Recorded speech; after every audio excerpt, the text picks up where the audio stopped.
देखिए अब ध्यान दीजिए सभी लोग, आज स्टार्ट कर रहे हैं चैप्टर फर्स्ट। और चैप्टर फर्स्ट का नाम क्या है बताओ सभी लोग? यानी सही विद्युत आवेश एवं क्षेत्र।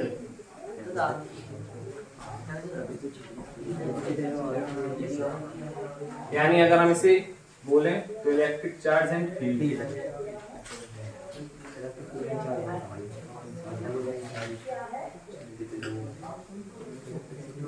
बड़े ध्यान से समझना। सबसे पहले चैप्टर का इंट्रोडक्शन कि वास्तव में हमें पढ़ना क्या क्या है। सबसे पहले अगर हमें यही नहीं पता होगा कि हमें पढ़ना क्या है, आप समझिए, एक बात समझने का प्रयास करना। जैसे आप गए रेलवे स्टेशन पे, जब आप रेलवे स्टेशन पे जाते तो रेलवे स्टेशन पे जाके आप जो टिकट देता है आप उससे क्या कहते हैं कि हमें फलानी जगह जाना है, भोपाल, ग्वालियर, इंदौर, कहीं जाना है, तो आप यही तो कहते हैं। यानी अगर आप गए और आपने कहा हमें टिकट दे दो, तो उसका सबसे पहला क्वेश्चन क्या होगा? कहाँ का दे दो? आप क्या कहो? कहीं का भी दे दो। तो वो क्या कहेगा? कहीं क्या होता है, मतलब कोई एक जगह का नाम तो बताओ। तो वैसे ही जो ये चैप्टर है वो है विद्युत आवेश एवं क्षेत्र। अब हमें सबसे पहले ये तो पता होना चाहिए कि इसमें है क्या क्या, यानी हमें इसमें कहां तक जाना है। ठीक है, यानी हमारी मंजिल क्या है, इस चैप्टर के बारे में क्या क्या समझेंगे, क्या क्या सीखेंगे, सारी चीजें। तो यानी सबसे पहले हमारा क्या होगा? इंट्रोडक्शन। तो देखिए इंट्रोडक्शन।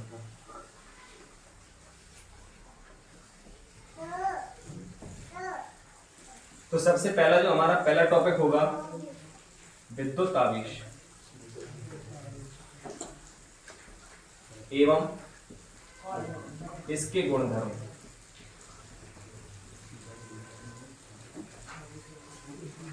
यानी पहला टॉपिक हमारा क्या होगा? विद्युत आवेश एवं इसके गुणधर्म। अभी इसके बारे में समझेंगे कि इसमें क्या क्या आएगा। इसके बाद जो हमारा दूसरा टॉपिक होगा आवेशन की विधियां।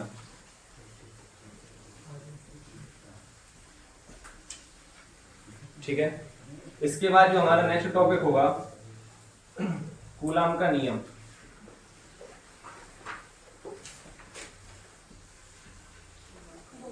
कूलाम का नियम।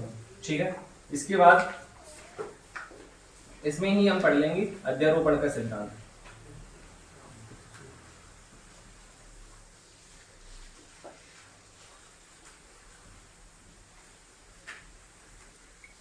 अध्यारोपण का सिद्धांत। ठीक है, यही हम पढ़ेंगे सतत आवेश वितरण।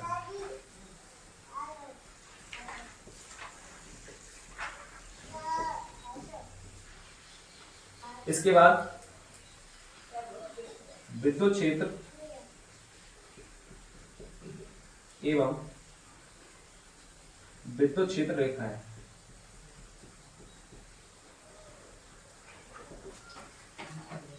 इसके बाद वैद्युत द्विध्रुव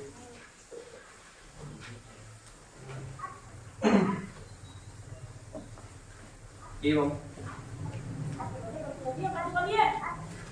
इसके कारण विद्युत क्षेत्र की तीव्रता।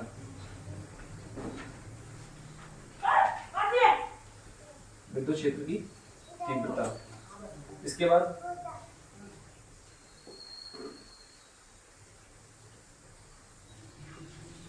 विद्युत क्षेत्र में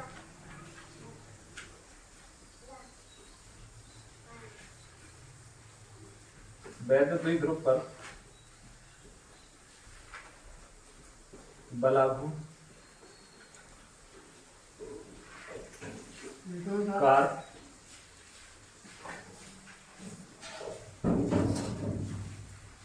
स्थितिज ऊर्जा।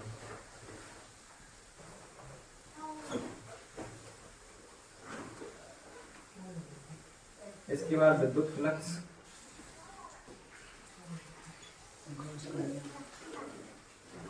इसके बाद गॉस की प्रमेय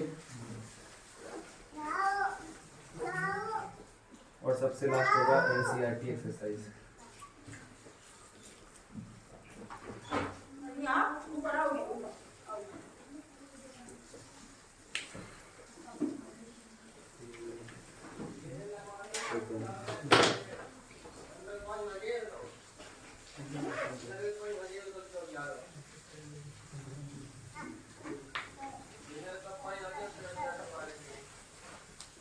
आपसे बात करें तो सबसे पहले इंट्रोडक्शन यानी आज की क्लास में सबसे पहला बात की जाएगी किसकी, विद्युत आवेश की, कि विद्युत आवेश होता क्या है, आवेश है क्या, हम डेली लाइफ में आवेश को कहां देखते हैं, इसकी चर्चा होगी।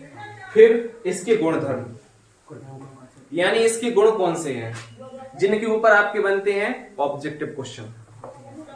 ऑब्जेक्टिव क्वेश्चन केवल आपके बोर्ड के एग्जाम्स की भी नहीं, कंपटीशन की भी ऑब्जेक्टिव क्वेश्चन आपको हम बताएंगे कि कौन से एग्जाम में कौन सा क्वेश्चन आया है, यहाँ तक कि एनडीए वगैरह के क्वेश्चन भी बताएंगे कि ऐसे क्वेश्चन बनता है। तो यानी किसकी बात होगी, विद्युत आवेश एवं इसके गुणधर्म की। इसके अलावा यहीं पे आप पढ़ोगे आवेश के प्रकार, और आवेश के गुणधर्म केवल 3 नहीं होते, किताबों में 3 दिए रहते हैं। कौन कौन सा, आवेशों की योज्यता, आवेश का क्वांटीकरण, आवेश का संरक्षण। इसके अलावा और भी कम से कम 4 से 5 प्रॉपर्टीज हैं जो आवेश की हैं, जिनसे आपके ऑब्जेक्टिव क्वेश्चन बन सकते हैं। ठीक है, इसके बाद हम पढ़ेंगे आवेशन की विधियां। सुना है, आवेशन यानी किसी भी वस्तु को हम आवेशित कैसे कर सकते हैं। अब वस्तुएं 3 प्रकार की होती हैं, सुचालक, कुचालक और अर्धचालक। यानी जो सुचालक माने हम सीधी बात करें चालक कहते हैं जिसे हम, जिसमें आपकी क्या आ जाती है, धातुएं। तो धातुओं को हम कौन सी विधि से आवेशित कर सकते हैं, कुचालकों को हम कौन सी विधि से आवेशित कर सकते हैं, यानी विद्युत रोधियों को। तो यानी आप पढ़ेंगे आवेशन की विधियां। आवेशन की विधियों का मतलब है कि तरीका, वे तरीके जिनसे किसी वस्तु को आवेशित किया जाएगा। तो हमारा नेक्स्ट टॉपिक ये होगा। इसके बाद आएगा कूलाम का नियम। अब कूलाम के नियम में कूलाम ने क्या बताया था, कूलाम ने बताया था कि जब भी 2 वस्तुएं होती हैं और वो आवेशित हो जाती हैं तो उन आवेशित वस्तुओं के बीच लगने वाला बल, अब लगने वाला बल कितना होगा, उसका परिमाण क्या होगा, उसके बारे में किसने बताया था, कूलाम ने। तो इसी वजह से उनका नियम बन गया था कूलाम का नियम। तो कूलाम के नियम के साथ आप पढ़ेंगे अध्यारोपण का सिद्धांत। यहीं पे आप पढ़ेंगे कूलाम के नियम की सीमाएं, कि कहां पर कूलाम का नियम वैलिड नहीं है। ठीक है, इसके बाद हम अगर बात करें फिर सतत आवेश वितरण। आप यहाँ पर आवेश के गुणधर्मों में पढ़ने वाले हैं एक प्रॉपर्टी आवेश का क्वांटीकरण। यानी क्वांटीकरण का मतलब होता है कोई भी चीज जो पैकेट्स में अवेलेबल हो, यानी जिसको हम डिस्क्रीट यानी असतत नहीं कर सकते, यानी सतत नहीं कर सकते, लगातार नहीं मिल सकती। 1 2 3 4 5 6 7 8 ऐसे नंबर में मिलेगी, यानी पूर्णांक संख्या में होगी। लेकिन यहाँ पे क्या हो गया, सतत। सतत माने होता है कंटिन्यूअस, माने लगातार। अगर 1 है तो 1.2 भी होगा, 1.3 भी होगा, 1.4 भी होगा। ऐसा क्यों, जब हम आवेश का गुणधर्म पढ़ रहे हैं क्वांटीकरण, तो फिर आवेश सतत कैसे हो गया, उसको समझेंगे कि रीजन क्या है। फिर इसके बाद हमारा जो नेक्स्ट टॉपिक है वो है विद्युत क्षेत्र। विद्युत क्षेत्र को ही सामान्यतः विद्युत क्षेत्र की तीव्रता से डिफाइन करने लगेंगे, यानी विद्युत क्षेत्र की तीव्रता, विद्युत क्षेत्र एक ही तरीके से बोलने लगेंगे। समझना बड़े ध्यान से। यानी कोई भी जब आवेश जब विद्युत क्षेत्र में रखा होता है तो उस पर जो बल लगता है उसे विद्युत क्षेत्र की तीव्रता कहते हैं। तो विद्युत क्षेत्र की तीव्रता को शॉर्ट में हम विद्युत क्षेत्र भी कहेंगे, किताबों में विद्युत क्षेत्र भी लिखा रहता है। ठीक है, फिर इसके बाद आप पढ़ेंगे विद्युत क्षेत्र रेखाएं। यानी जो विद्युत क्षेत्र की तीव्रता है उसे किसी तरीके से रिप्रेजेंट किया जाए, यानी तरीका, यानी हम जहां पर बता सके कि यहाँ पे विद्युत क्षेत्र है ना, तो वे जिनसे हम रिप्रेजेंट करेंगे विद्युत क्षेत्र को वो क्या कहलाएंगे, विद्युत क्षेत्र रेखाएं। यानी ये काल्पनिक होती हैं, वास्तव में इनका कोई अस्तित्व नहीं है। यानी अगर जब आप यहाँ पे पहुंचेंगे तो आपको विद्युत क्षेत्र पढ़ने के बाद पता चलेगा कि वास्तव में जो कूलाम का नियम है, जो यानी बल लगता है, उसका लगने का कारण कहीं ना कहीं क्या है, विद्युत क्षेत्र। आप जब आखिरी के रिजल्ट पर पहुंचेंगे, यानी पहले 2 वस्तुएं आपस एक दूसरे के आसपास विद्युत क्षेत्र उत्पन्न करती हैं, उस विद्युत क्षेत्र के कारण आकर्षण और प्रतिकर्षण होता है। ठीक है, फिर आप पढ़ेंगे वैद्युत द्विध्रुव, कि वैद्युत द्विध्रुव होता क्या है, इसके प्रॉपर्टीज के बारे में पढ़ेंगे कि इसका मात्रक वगैरह क्या है। फिर आप पढ़ेंगे इसके कारण विद्युत क्षेत्र की तीव्रता। अब किसी वैद्युत द्विध्रुव के कारण 3 जगह आप विद्युत क्षेत्र की तीव्रता निकालेंगे, एक तो अक्षीय स्थिति में, एक निरक्षीय स्थिति में, और एक किसी बिंदु पर। ठीक है, इसके बाद नेक्स्ट होगा विद्युत क्षेत्र में वैद्युत द्विध्रुव पर बल आघूर्ण। यानी जब हम किसी वैद्युत द्विध्रुव को किसी विद्युत क्षेत्र में रख देंगे। अब विद्युत क्षेत्र 2 प्रकार का होगा, एक तो विद्युत क्षेत्र होगा एक समान विद्युत क्षेत्र और एक होगा असमान विद्युत क्षेत्र। तो क्या होगा, फोर्स कितना लगेगा, फोर्स के कारण जो बल है, बल के कारण कितना बल आघूर्ण उत्पन्न होगा, क्योंकि घूर्णन करने लगेगा तो बल की जगह कौन काम करने लगेगा, बल आघूर्ण। ये तो अपने 11th पढ़ा है। फिर इसके बाद हम अगर बात करें फिर पढ़ेंगे कार्य। अब जब बल लग रहा है तो बल के कारण क्या होगा, कार्य होगा, और कार्य है तो फिर क्या होगी, ऊर्जा होगी। फिर अपन पढ़ेंगे विद्युत फ्लक्स। फ्लक्स का मतलब होता है बहना, फ्लो, यानी जो विद्युत क्षेत्र रेखा है किसी अनुप्रस्थ काट से, जैसे कि आप समझना नदी है, नदी में पानी बहता हुआ जा रहा है, आप उसमें किसी एक छल्ला लें और छल्ले को रख दें, उस छल्ले में से कितना पानी गुजरेगा, कितना पानी फ्लो होगा। उसी तरीके से जब किसी विद्युत क्षेत्र में एक अनुप्रस्थ काट को रख दिया जाएगा तो उसमें से कितनी विद्युत क्षेत्र रेखाएं गुजरेंगी, वही कहलाएगा विद्युत फ्लक्स। ठीक है।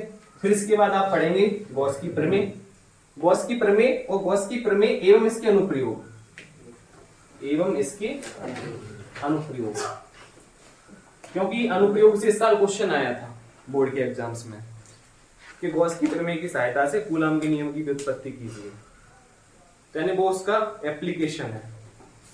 वहां से अपन विद्युत क्षेत्र की तीव्रता भी निकालेंगे, कूलम के नियम की व्युत्पत्ति भी करेंगे, सतत आवेश वितरण के कारण विद्युत क्षेत्र की तीव्रता भी निकालेंगे, बहुत सारी चीजें। फिर अपन आखिरी पे करेंगे एनसीईआरटी एक्सरसाइज, यानी एनसीईआरटी के बेस सारे सवाल जो अपने एग्जाम पॉइंट ऑफ व्यू से इंपॉर्टेंट है।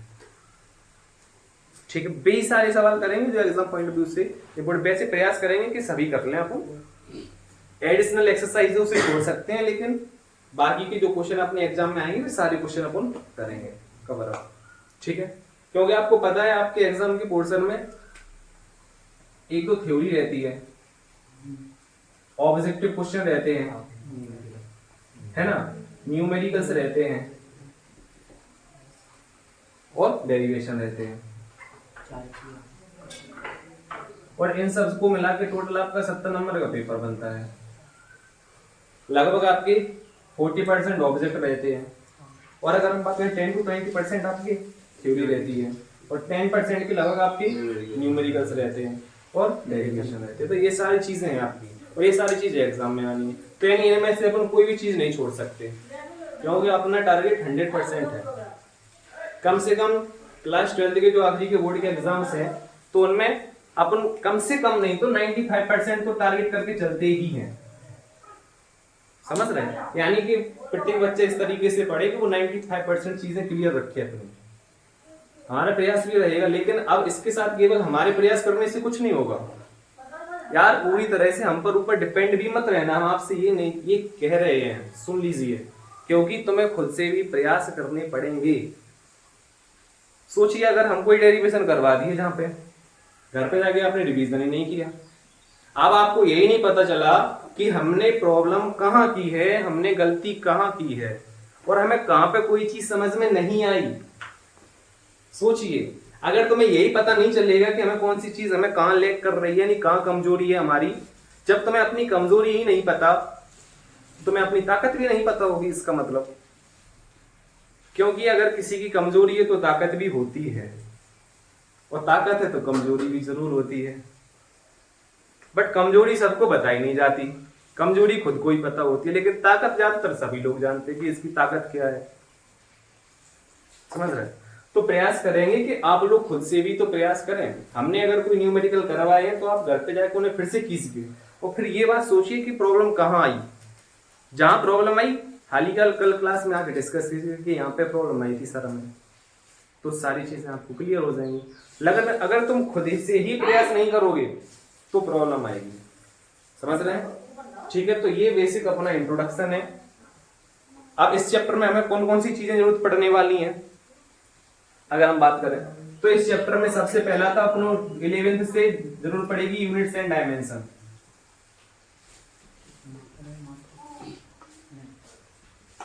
यानी विमा एवं मात्रक, यानी मात्रक निकालेंगे। तो उससे पहले आपको मात्रक निकालना आना चाहिए, जिसके लिए आपको सातों मूल राशियां पता होनी चाहिए। तो आपका पहला काम ये है कि आप मात्रक निकालना सीखेंगे। ठीक है, इसके अलावा अपन को इस चैप्टर में जरूरत पड़ेगी वेक्टर्स की, सदिश की।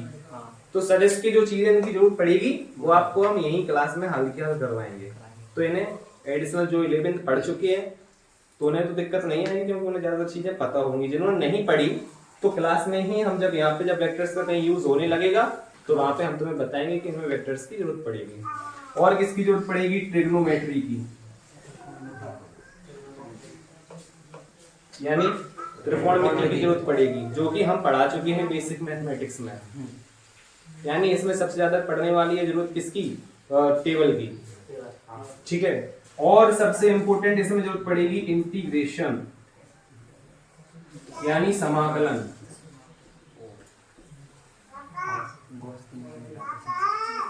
यानी इसमें यूज होना है इंटीग्रेशन का, अवकलन का ज्यादातर यूज नहीं होगा, लेकिन समाकलन का बहुत ज्यादा यूज है, वो भी निश्चित समाकलन। कौन सा? निश्चित समाकलन। तो इनकी जरूरत पड़ने वाली है। आपकी ये सारी चीजें हमने YouTube पे करवा रखी है, इन्हें कर लेना। बाकी का बचा वेक्टर्स, जो कि हम क्लास में हल करवाएंगे।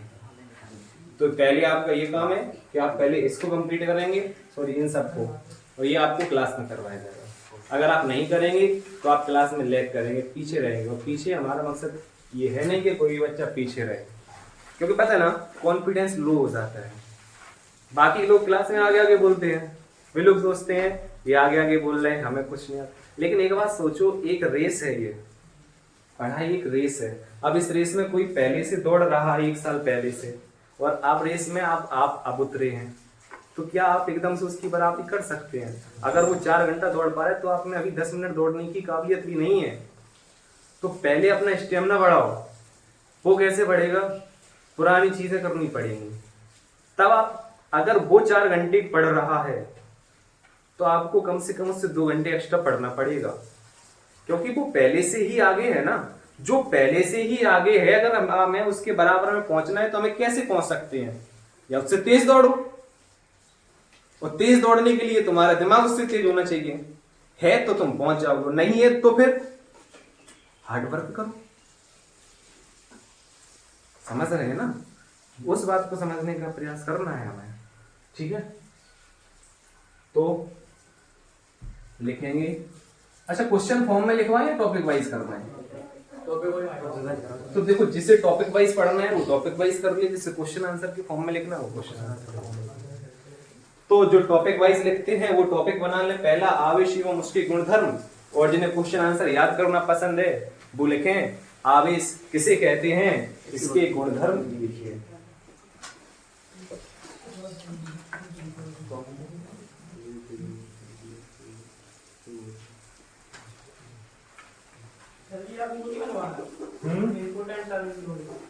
नहीं, अब सीधे टॉपिक वाइज चलेगा।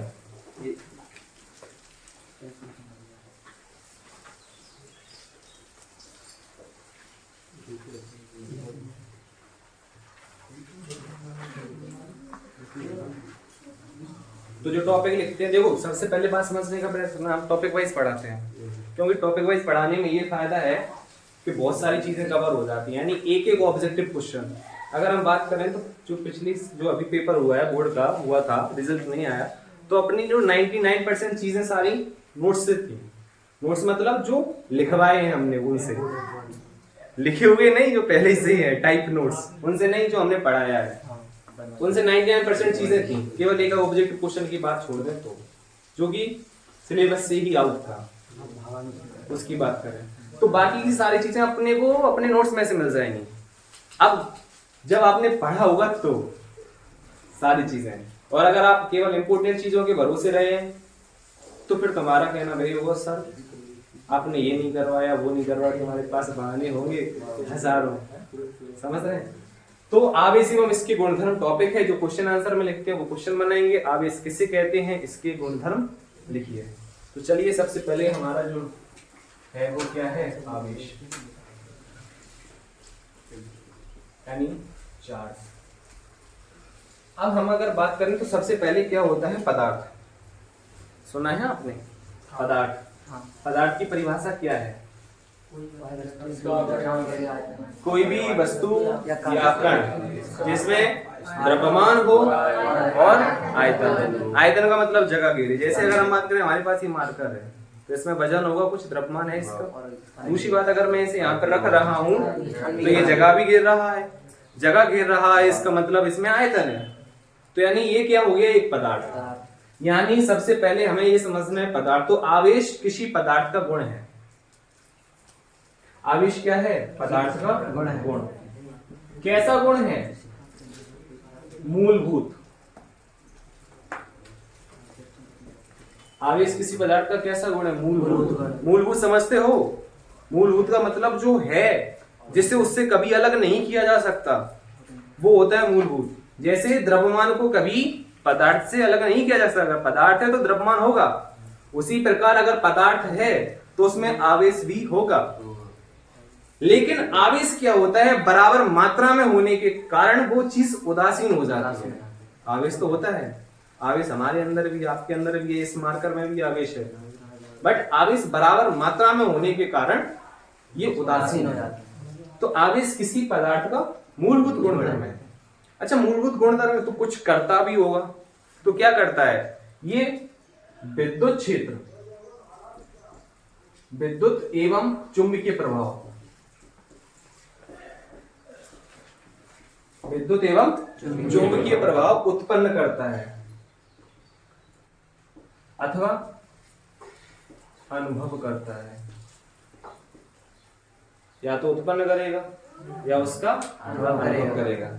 तो यानी अगर हम परिभाषा को इसकी डिफाइन करना चाहें तो क्या होगी? आवेश किसी पदार्थ का वह मूलभूत गुणधर्म है जिसके कारण वह विद्युत या चुंबकीय प्रभाव उत्पन्न करता है अथवा उसका अनुभव करता है। तो परिभाषा लिखी जाए, आवेश किसी पदार्थ का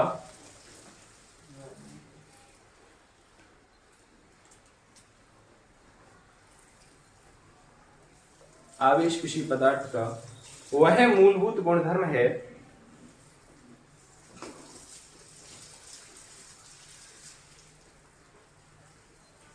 जिसके कारण वह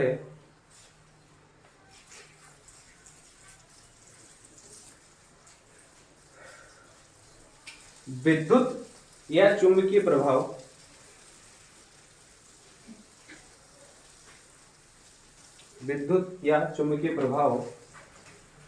उत्पन्न करता है अथवा उसका अनुभव करता है।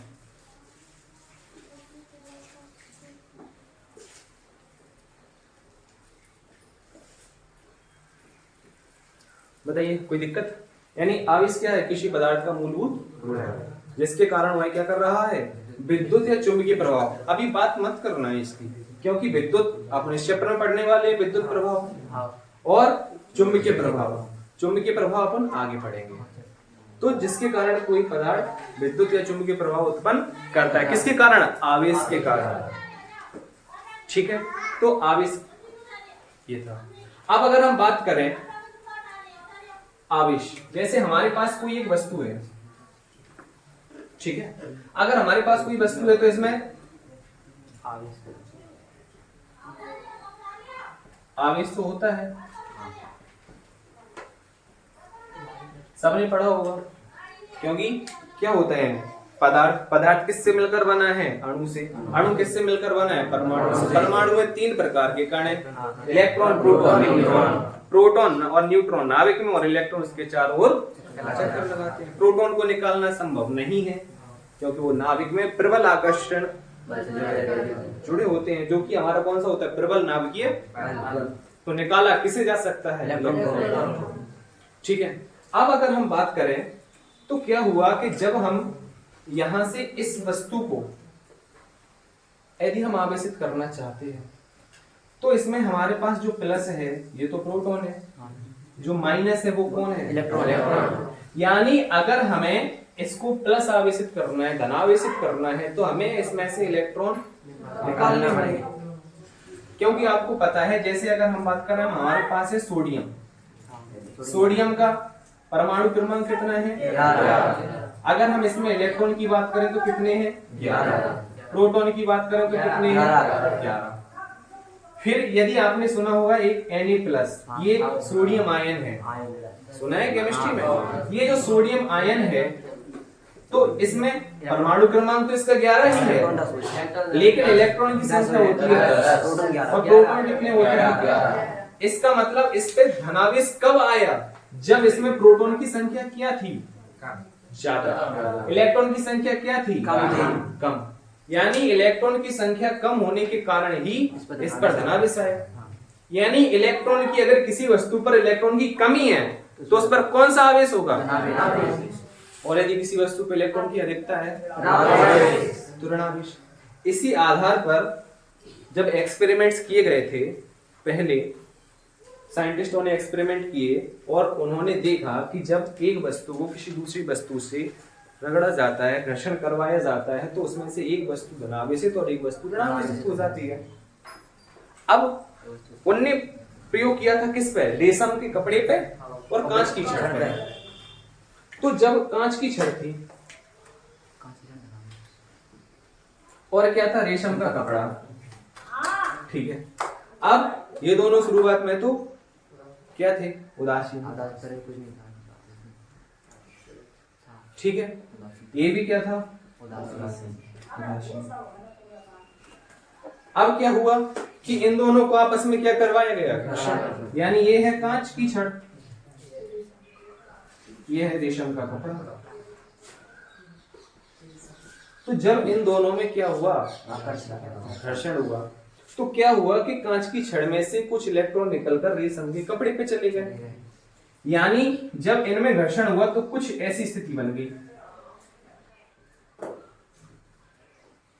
यानी यहां से दो इलेक्ट्रॉन निकलकर रेशम के कपड़े पे आ गए।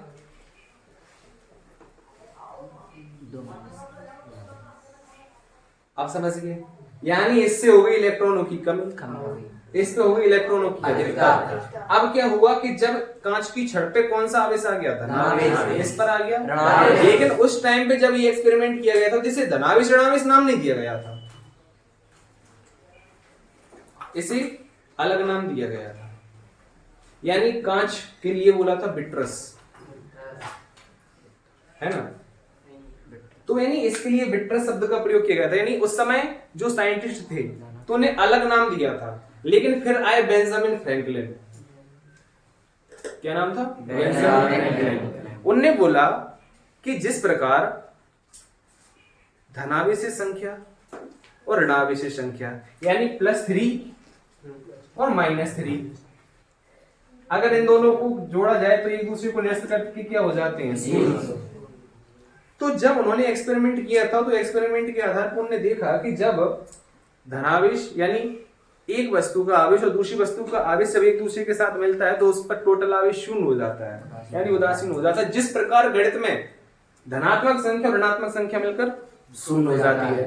तो इसी आधार पर उन्होंने, बेंजामिन फ्रैंकलिन ने आवेश का नामकरण किया और नाम दिया धनावेश और ऋणावेश। किसने दिया था? बेंजामिन फ्रैंकलिन ने। तो सबसे पहले अगर हम बात करें तो आवेश होता है दो प्रकार का। आवेश कितने प्रकार का होता है? दो प्रकार का। अब जैसे ये तो आवेश की परिभाषा हो गई कि आवेश पदार्थ का मूलभूत गुणधर्म है जिसके कारण विद्युत और चुंबकीय प्रवाह उत्पन्न करता है अथवा उसका अनुभव करता है। आवेश का प्रतीक क्या है? प्रतीक है Q, चाहे कैपिटल Q हो या स्मॉल q हो। फिर इसके बाद हम अगर बात करें मात्रक, तो आवेश का मात्रक होता है कूलम, जिसे प्रदर्शित करते हैं कैपिटल C से। किससे? कैपिटल C से। और इसके बाद हम बात करें इसके विमीय सूत्र की, तो आवेश का विमीय सूत्र। अब आवेश का जो विमीय सूत्र बनता है वो बनता है विद्युत धारा की परिभाषा से, क्योंकि विद्युत धारा की परिभाषा क्या होती है कि किसी अनुप्रस्थ काट से प्रति सेकंड गुजरने वाले आवेश को विद्युत धारा कहते हैं। तो यानी विद्युत धारा, ये सबने पढ़ा होगा कक्षा 10 में, विद्युत धारा बराबर क्या होता है? आवेश बटे समय। तो भैया आवेश बराबर क्या हो से? आवेश बराबर क्या हो गया? विद्युत धारा गुणा समय। आप सोचो, हमने करवाया था ना विद्युत धारा का ए, समय का टी, ये तो हो गया इसका विमीय सूत्र। तो विमीय सूत्र क्या बना? AT, या सब उनके लिए लगा देते हैं M0, यानी ये हो गया इसका क्या? विमीय सूत्र। इसके अलावा आप समझ में ध्यान से, अगर सर आप कहना चाह रहे हैं कि कूलम इसका मात्रक है, यहाँ से तो हम एक और मात्रक बना देंगे, बोले कौन सा, बोले देखो विद्युत धारा का मात्रक एम्पियर। एम्पियर, समय का मात्रक सेकंड। तो अब इसका एक और मात्रक बन गया क्या, ampere into second. Ampere into second. Second. ये नेक्स्ट मात्रक होगा। अब इसके अलावा हम बात करें, इसका एक मात्रक और होता है जिसे हम कहते हैं सीजीएस मात्रक। तो इसका जो सीजीएस मात्रक होता है वो क्या होता है, स्थित कूलाम। क्या होता है, स्थित कूलाम। फिर तो हमने ये भी पढ़ा है, बल बराबर अगर 1 न्यूटन बराबर है 10⁵ डायन होता है, तो ये एक दूसरे में संबंध होता है। तो इनमें भी तो कुछ संबंध होगा, कूलाम में और इसमें। तो इसमें क्या संबंध है, अगर हम उसकी बात करें तो 1 कूलाम बराबर कितना होता है, बोलो कोई तो बोलो, 3 × 10⁹ स्थित कूलाम। अच्छा, स्थित कूलाम को एक और नाम देते हैं, फ्रैंकली। इसे क्या नाम देते हैं, एक और नाम देते हैं। तो 1 कूलाम बराबर कितना आ गया, 3 × 10⁻⁹ स्थित कूलाम। अगर हम यहाँ से एक स्थित कूलाम का मान निकालना चाहें, एक फ्रैंकलिन का मान निकालना चाहिए, क्योंकि ये जो फ्रैंकलिन है ये आवेश का सबसे छोटा मात्रक है। आवेश का सबसे छोटा मात्रक कौन है, फ्रैंकलिन। तो ये हमारे इंपोर्टेंट नोट्स में बनेगा कि आवेश का सबसे छोटा मात्रक फ्रैंकलिन। आवेश का सबसे बड़ा मात्रक कूलाम ना, फैराडे। 1 फैराडे बराबर 96,500 कूलाम। केमिस्ट्री में सुना होगा, नहीं सुना? फैराडे के विद्युत चुंबकीय प्रेरण के नियम नहीं पढ़े थे? हट गए होंगे, वो हमें नहीं पता। तो 1 कूलाम बराबर 3 × 10⁹ स्थित कूलाम। ठीक है, तो यानी अब पेपर में क्वेश्चन कैसे आएगा, सोचिए। पेपर में क्वेश्चन दे दिया निम्नलिखित में से आवेश का मात्रक नहीं है, 3 मात्रक दे दिए, कूलाम, एम्पियर सेकंड, स्थित कूलाम, एक और कोई दे देंगे बना के। तो अब आपको क्या करना है, क्वेश्चन को दोनों तरीके से याद रखो, तीनों मात्रक याद रखो। पेपर में कैसे भी घुमा के दे सकते हैं। उनने दे दिया निम्नलिखित में से आवेश का मात्रक है, इनमें से कोई एक दे दिया, बाकी के 3 अलग दे दिए, या इनमें से आवेश का मात्रक नहीं है, 3 ये दे दिए, कोई एक अलग दे दिया। तो सोचो, क्वेश्चन को ना एक तरीके से समझने का प्रयास नहीं करो, अलग अलग तरीके से भी सोचो कि क्वेश्चन कैसे बन सकता है। तो कुछ चीजें और लिखी जाए उसमें आगे। आवेश को Q से प्रदर्शित करते हैं।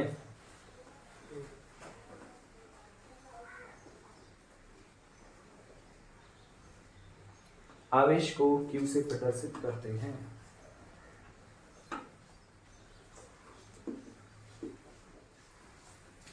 नीचे लाइन चेंज करके एरो लगा के लिखेंगे। एरो लगा के मतलब जैसे लाइन चेंज करेंगे नीचे एरो लगा देंगे और उसके बाद लिखेंगे आवेश एक अदिश राशि है।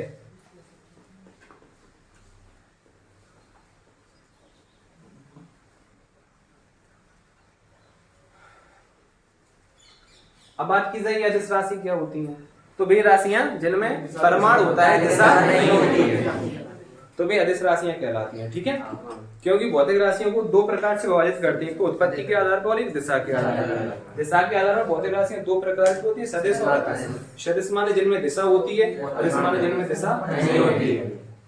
ठीक है, तो अगर हम बात करें तो आवेश कैसी राशि है, अदिश राशि। नीचे लिखेंगे आवेश का SI मात्रक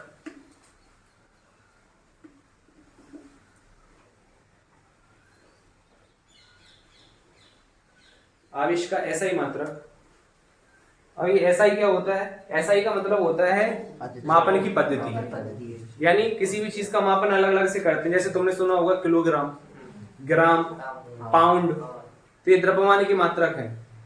ठीक है ना, तो उसी प्रकार आवेश के मापन की क्या होती है, पद्धति। तो आवेश का जो SI मात्रक यानी इंटरनेशनल आधार पे वो क्या है, कूलाम। तो आवेश का SI मात्रक कूलाम, कोष्टक में लिखेंगे ना C, कूलाम होता है। इसका CGS मात्रक, इसका CGS मात्रक स्थित कूलाम, इसका CGS मात्रक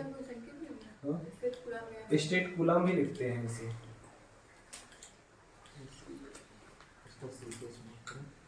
स्थित कूलम होता है। और नीचे लिख लिया जाए 1 कूलम बराबर 3 गुणा 10 की घात 9 स्थित कूलम। 1 कूलम बराबर 3 गुणा 10 की घात 9 स्थित कूलम।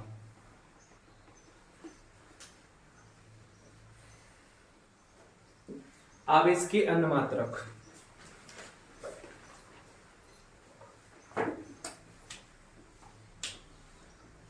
आवेश के अन्नमात्रक एक तो होता है एम्पियर गुणा सेकेंड।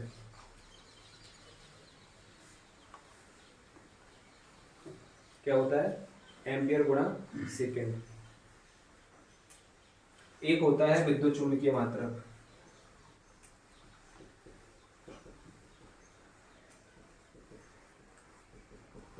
जो आवेश का विद्युत चुंबकीय मात्रक होता है वो होता है F कूलम।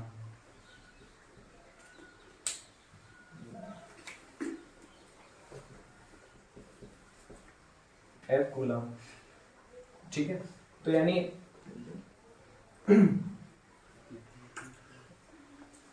अगर हम बात करें तो जो 1 कूलम बराबर है कितने F कूलम होता है? 1 कूलम बराबर होता है 1/10 F कूलम।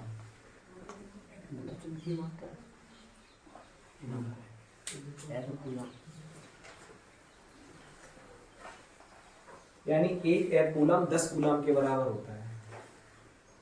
1 F कूलम कितने के बराबर होता है? 10 कूलम के बराबर।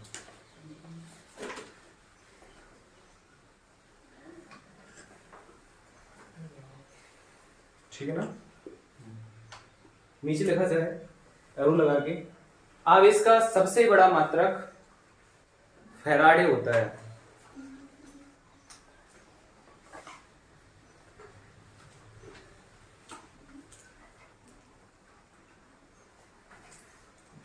आवेश का सबसे बड़ा मात्रक फैराडे होता है। 1 फैराडे बराबर 96,500 कूलम।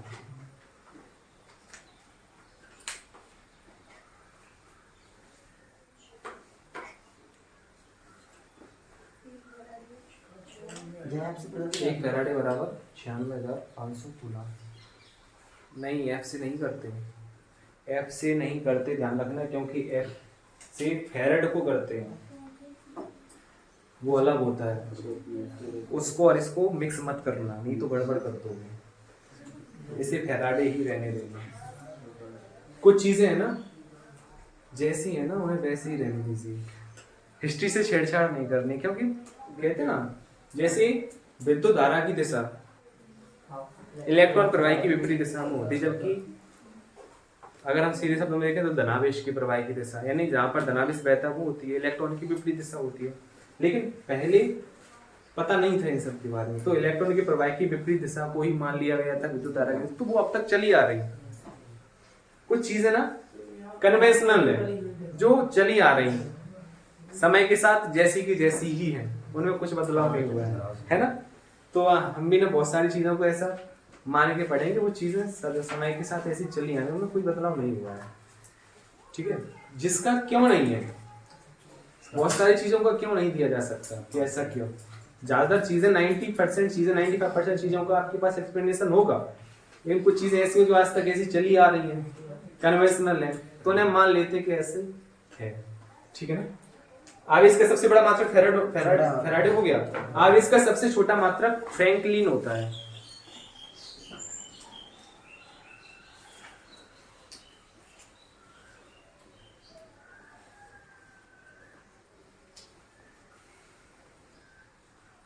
अब जरा देखिए, 1 कूलम बराबर 3 × 10⁻³ स्थित कूलम।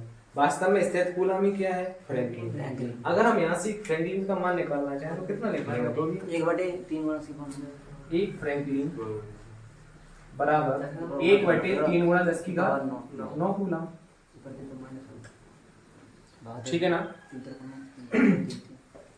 अगर हम इसे आगे देखें तो यानी 1/3 और ये ऊपर जाएगा -10 की घात -9। अब 1/3 का भागोगे तो 0.33 गुणा 9 कूलम। और अगर हम 1 दशमलव इधर ट्रांसफर करें तो इधर घात 1 क्या होगी, यानी 10 का गुणा 10 का भाग करेंगे, 10 का गुणा करने से 3.3 बन जाएगा, यानी -10 हो जाएगा। तो क्या हो जाएगा 3.3 गुणा 10 की घात -10 कूलम, यानी 1 फ्रैंकलिन इतने के बराबर होता है।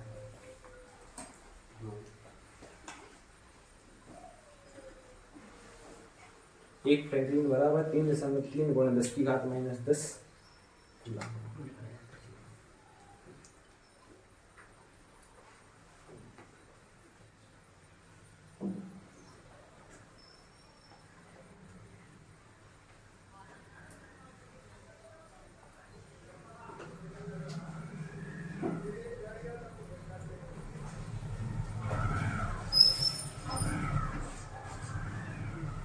हाँ जी, नीचे लिखा जाए आवेश के प्रकार।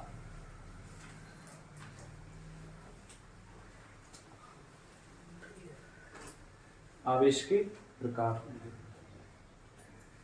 आवेश सामान्यतः 2 प्रकार का होता है।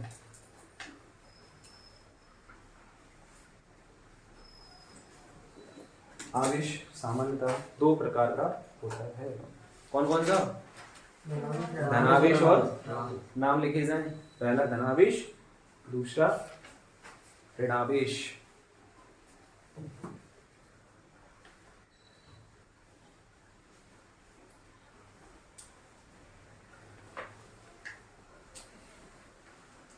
पहली आइडिया बनाई जाए धनावेश। अच्छा, धनावेश कब आता है? यदि किसी वस्तु पर, धनावेश में लिखो, यदि किसी वस्तु पर इलेक्ट्रॉनों की कमी है,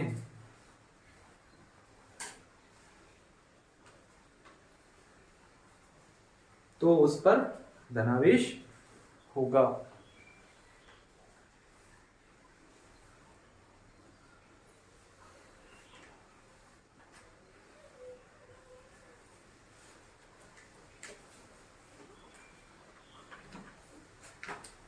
दूसरा कौन सा है? ऋणावेश।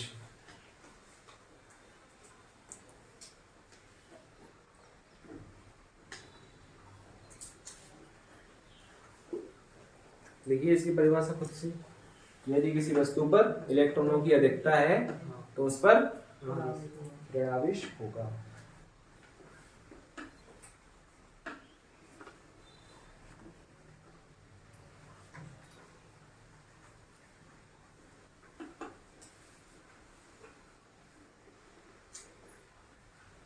अब समझना ध्यान से, धनावेश और ऋणावेश समझ के समझ में धनावेश का मतलब अच्छा अच्छा, ऋणावेश का मतलब बुरा बुरा।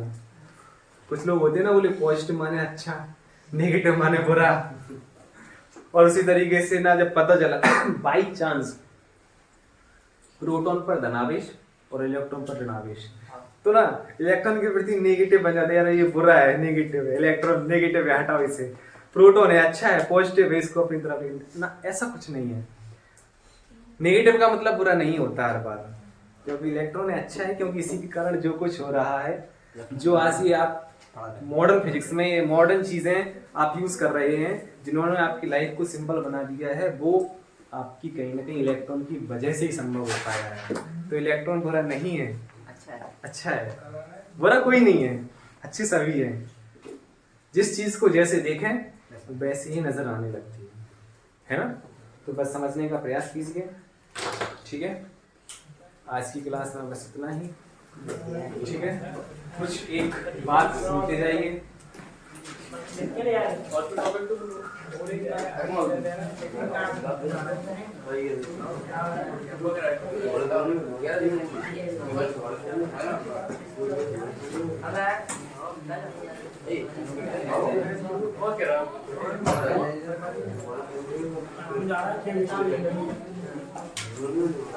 सुनिए, बहुत अच्छी बात है ब्रदर कुशवाहा की तरफ से। जब आंखों में अरमान लिया, जब आंखों में अरमान लिया, मंजिल को अपना मान लिया, फिर मुश्किल क्या और आसान क्या, बस ठान लिया तो ठान लिया, ठान लिया। ऑल द वेरी बेस्ट, मिलते हैं। कोई दिक्कत परेशानी तो नहीं आई आज की क्लास में? अगर कोई दिक्कत परेशानी रही हो तो आप पूछ सकते हैं, ठीक है? नहीं हो तो कमेंट कर दें YouTube पे जाकर।